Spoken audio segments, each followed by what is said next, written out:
Alô, boa tarde. Você está na segunda edição do canal Professor Belém, nesta quinta-feira, dia 8 de abril de 2021. E tudo que os mandantes do assassinato do deputado Jair Bolsonaro, candidato à presidência da República, mais temiam, parece que está acontecendo.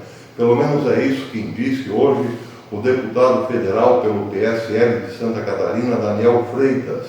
Em uma nota no Twitter, ele comentou: urgente, o presidente Bolsonaro pediu à Polícia Federal que reabra as investigações do caso Adélio Bispo, que o tentou matar em 2018. A orientação é trazer à tona o nome do mandante do crime o mais rápido possível. Algo me diz que já tem uma turma um pouco preocupada com isso.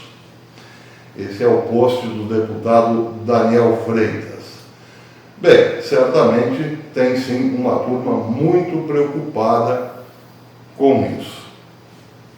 Não é à toa que há 3 ou 4 dias começaram a pipocar no Congresso pedidos de impeachment do presidente Jair Bolsonaro. Bem, é preciso lembrar 3 ações decisivas do governo nos últimos dias. Primeiro, a troca do ministro da Defesa.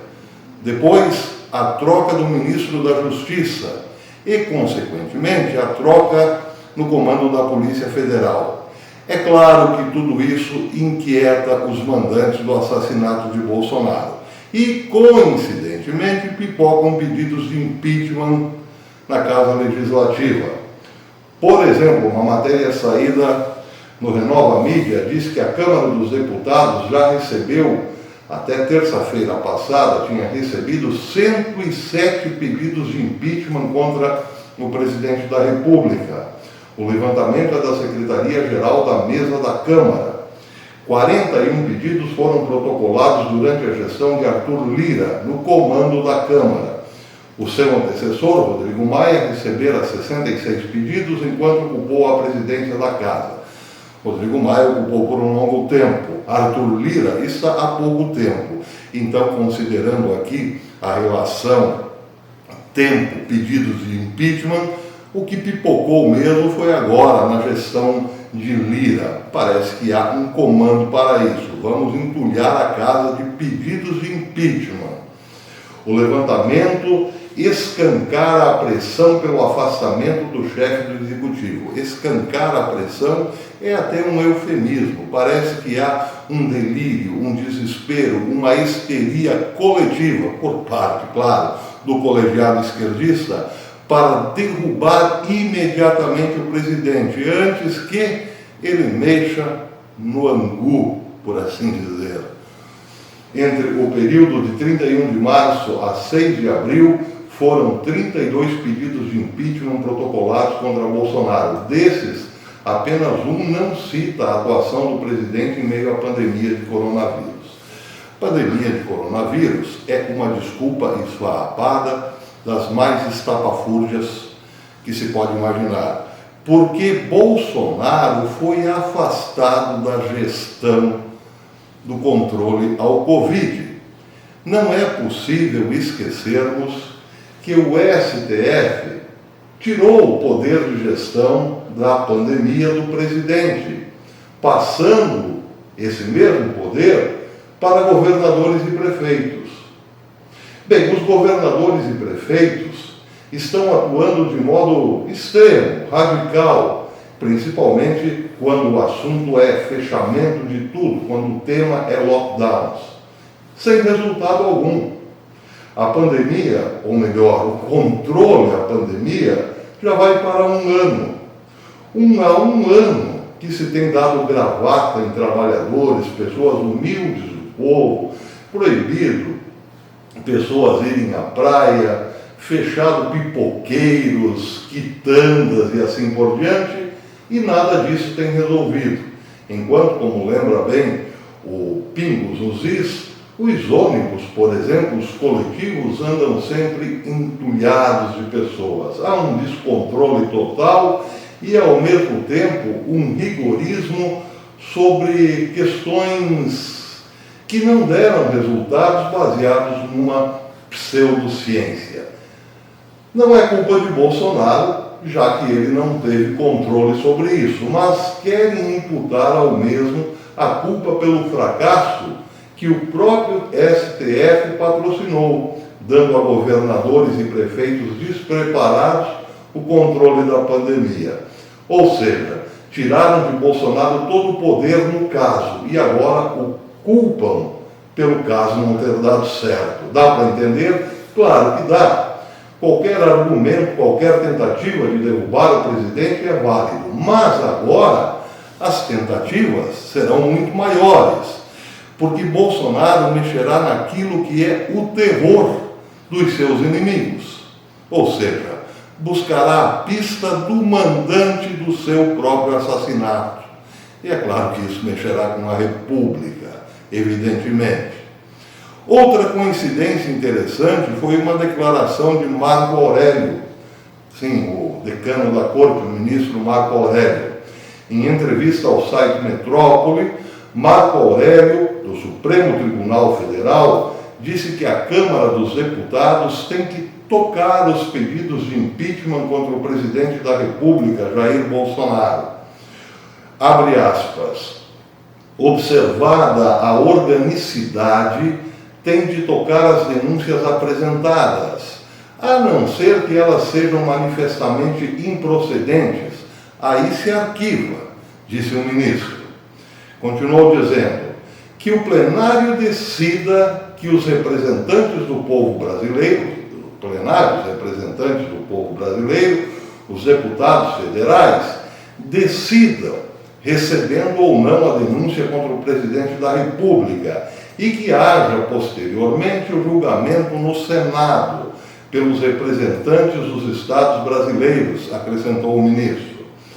Apesar disso, o decano da Suprema Corte fez questão de frisar que um possível afastamento do presidente do Palácio do Planalto pode gerar danos ao país.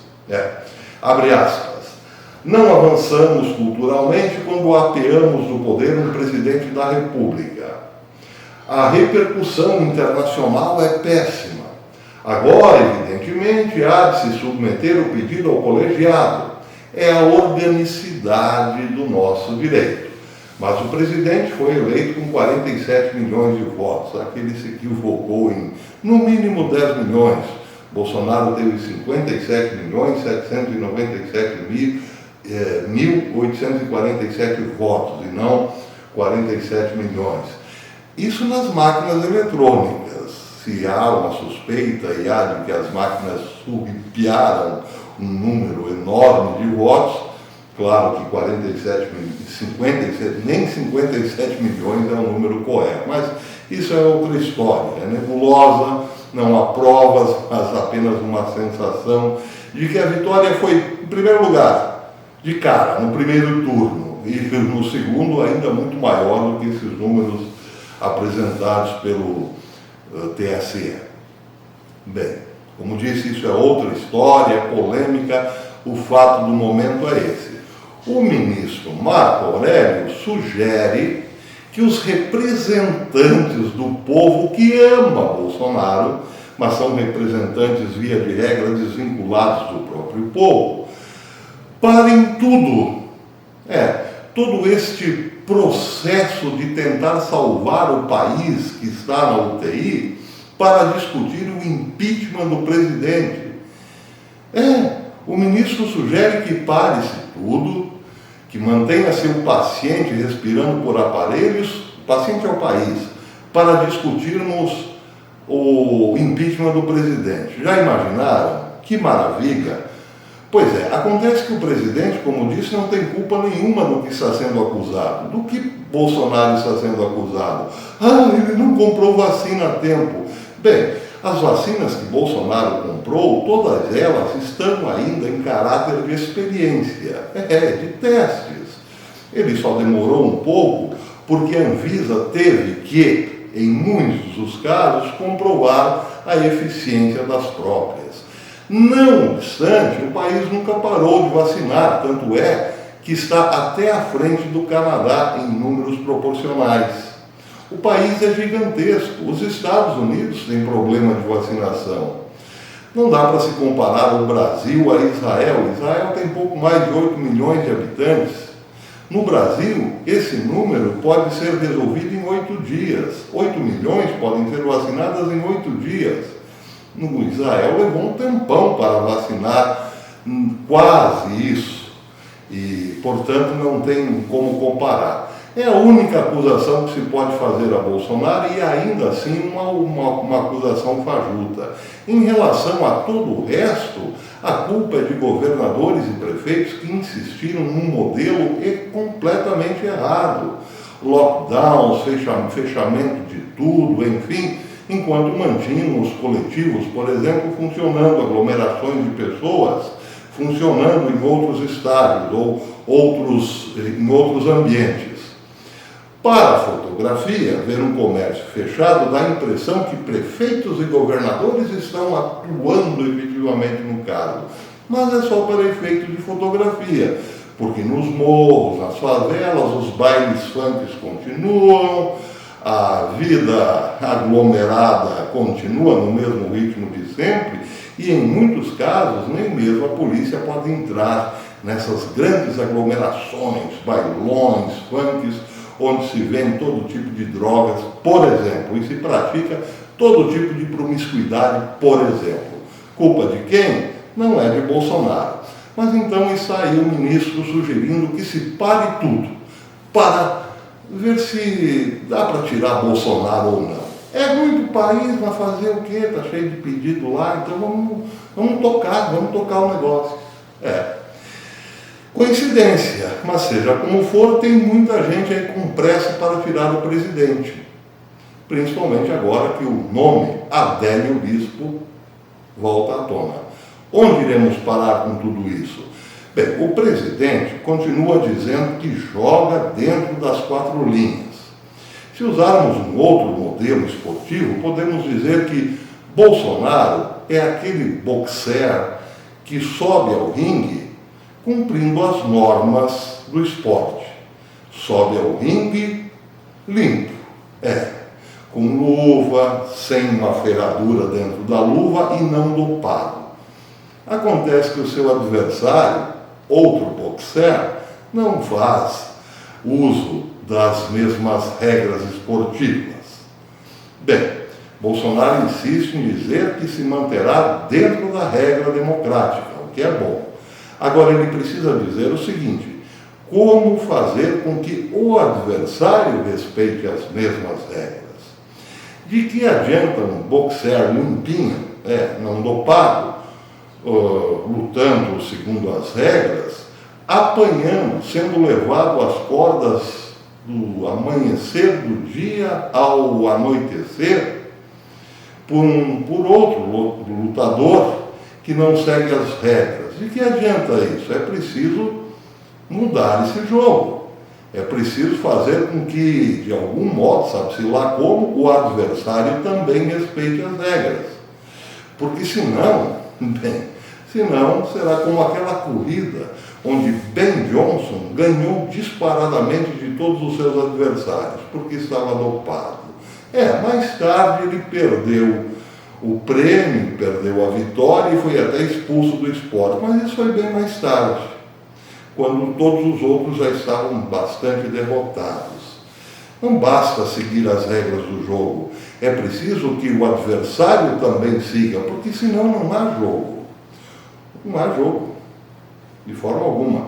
Ou melhor, mas é uma dicotomia, porque o que estamos vendo no Brasil hoje não é uma nação, não é um país, não é uma união federativa, não é uma união de estados, melhor dizendo. São países à parte, são vários países como bolhas de sabão se chocando a cada momento. Existe o país da Suprema Corte, existe o país dos deputados, dos senadores, existe o país dos governadores, existe o país da grande mídia e existe o país do povão, coitado, desamparado, sem ninguém a lhe socorrer, exceto uma voz solitária lá em Brasília. Só isso. Como O que acontecerá, como ficará a coisa, não sabemos. Mas se continuar assim, claro que terminará em tragédia. Até depois.